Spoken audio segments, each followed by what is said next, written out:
right, TGIF, welcome back to another episode of In Case You Missed It This Week in GovTech. The gang is all back together. It's been another wild few weeks of lots of market moves and updates. We'll just jump right in. There's been a lot of shuffling on the CIO bracket. So, Joe, tell us a little bit about some of the latest. Yeah, absolutely. You know, we talk often about how we're in a period of change, and that change has hit the CIOs at the state level this week. So Calvin Rhodes, CIO of Georgia, has announced that he's moving on. Georgia's accomplished a ton over his tenure as CIO, as a leader at our digital state surveys and many of other national benchmark surveys that are out there. He hasn't quite announced where he's off to yet, but he is stepping down from the state CIO position. That's not the only change. Bill Kehoe, was most recently the CIO for Los Angeles County, has accepted the position as the state CIO in the state of Washington. And Ohio has announced that Katrina Flory has now been appointed the permanent CIO, replacing Irvin Rogers, who's now taken on a position in the private sector with Designer Brands. And I just saw, just before we went live here, the state of Utah has appointed their new, for the first ever, Chief Innovation Officer, who was previously in the public sector leading their Department of Health, is moving over to the governor's office to work on technology to help advance the state. So a lot of transition, a lot of things happening this week on the CIO front. And you can read all about it on govtech.com. All right. So, Jed, you've got some pretty interesting articles that caught your eye this week, starting first with one by our own Terry Takai and Phil Bertolini. Tell us a little bit about what you saw. Yeah, so I think this article really gets to the crux of something that everyone is going to have to be talking about if they're not already talking about it. And that's whether, government offices, should they be remote? Should they be hybrid? Should they be in person? And this article takes the stance of, well, what if we want to argue in favor of in person? And one thing that I found interesting, there's a discussion in one paragraph about the importance of government having both extroverts and introverts and a way for both of these types of people to excel.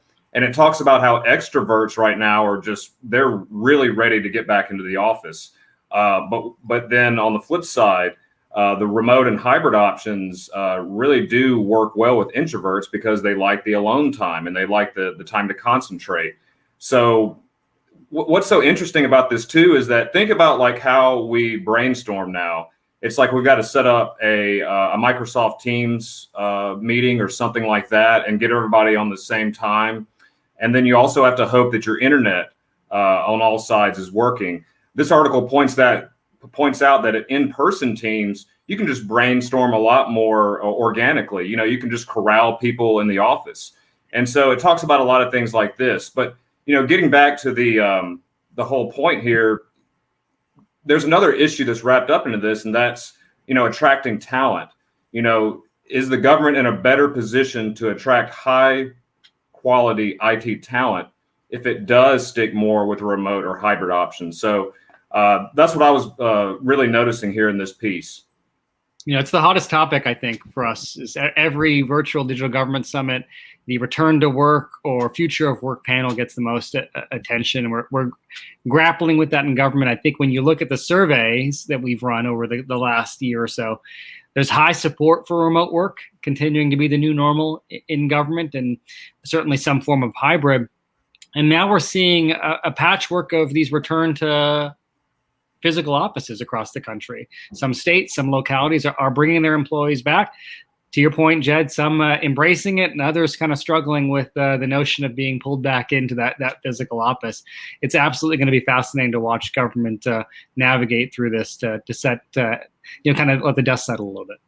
Yeah, and it'd be interesting to see if this opens up an additional talent pool. Like when you think about the notion of tapping into external, workforces that may not be regionally based within your jurisdiction, that opens a door to tapping into talent that may have not been available before. And, it won't work on every position, unfortunately, but, it might be an interesting way, especially from an IT and cybersecurity standpoint, to try to bring in some external talent. I mean, I know when the pandemic first hit, we heard many stories of state employees that moved out of their state, yet retained their job working for the state. So, will that continue kind of post-pandemic remains to be seen, but fascinating looks at kind of the future of work ahead. And I agree, this is a great article. So you also had an honorable mention, Jed, in this next piece that you wrote. So tell us a little bit about Spot. Yeah, so I'll start off with telling everyone why I initially got interested in this topic. I saw a lot of news about Spot being used by the NYPD, and apparently it was walking around in a Brooklyn neighborhood at one point. And I don't know what they were exactly using it for. It might have been a hostage situation or some situation where someone holed up in an apartment and they had a gun or something. But it got out in the news, and when people saw it walking on the sidewalk, there was an assumption by many that it was surveilling, and this thing does come equipped with a camera. Well, I talked to the NYPD via email, and they said that it's not a surveillance tool, that it really has no use to them as a surveillance tool. But that's the thing about this, is that, the fact that it has a camera and the fact that no one really knows what this thing is, that it just speaks to the importance of public safety agencies being open, and upfront about the new kinds of technology they're going to use. You look at all the different departments that use drones. The most successful ones are the ones that are the most upfront with it. And they are also the ones that have stated policies. Often these policies will be published online where people can see, hey, how are they going to use this weird stuff that I've never seen before? And I think also this has broad application to IT in general. I mean, if you're planning on bringing new tech into your office, you definitely don't want to be secretive about it. You want to, keep people in the loop so they don't feel like they're taken off guard. Yeah, this is definitely raising a lot of awareness of things with cameras. And, we've seen the regulatory kind of preemption taken by a lot of jurisdictions on facial recognition and other things. And I think, it raises a lot of questions around some of these new technologies and the need to be very explicit. I mean, I think one fascinating thing is when you look at what's happening in the privacy ecosystem, Apple started, these almost like nutritional labels for privacy data on mobile apps. And I think in government, we're probably going to need to start to look at some similar dynamics in the technology that's used, because like in an airport, a camera a camera and facial recognition as a boarding pass solves a problem for you, right? You don't have to keep up with that boarding pass. You don't have to worry about, getting your phone and having the brightness up, right? It's just right there. But it's, the transparency around how that data is used that seems to be the missing piece in a lot of these technology usage.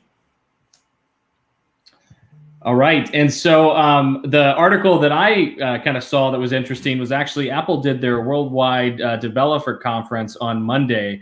And this is something they do every year. It was virtual again this year. And one kind of standout thing, they announced a lot of things around iOS 15 and the new Monterey operating system. But the standout thing for me was this partnership and announcement around bringing identity and your driver's license to your Apple Wallet. And I thought it was a really fascinating kind of look at what we've been talking about for many, many years around digital identity. And, we've seen a number of pilots over the years with Oklahoma and Colorado that have deployed, digital ID, where you have the ability to show an officer your ID on your phone. But this was a really interesting kind of partnership also with TSA to allow you to use your identity contact list as a mechanism of your TSA process, your screening process at airports. And so we're starting to look at, like, is this the platform that allows you to really take your identity and to make it useful across state services? So this will be an interesting trend to follow. What do you guys think about this? Yeah, I think it's fascinating. I think that we've all got more comfortable with storing information like this on our phones. You mentioned on the earlier example, right? The boarding pass has been stored in our phone for a while. The concert tickets, whatever we were transacting with, and we've been talking quite some time that identity is the next frontier. We've seen the pilots. I think it's here to stay. The Department of Transportation has embraced it from a pilot perspective. The federal government's starting to embrace this, and now with this move, it may usher it into a larger sense of being a reality. Yeah, I really like the convenience aspect of it, and the other thing too is, like, whenever someone asks you for your driver's license or maybe registration or whatever it is, do you ever find yourself, like, especially if you've been pulled over or something, you're kind of fumbling around a little bit, like maybe, it's in your wallet or it's in your glove box or whatever, but you're still just kind of nervous. I honestly think someone would be less nervous just grabbing their phone, because you literally grab your phone so often.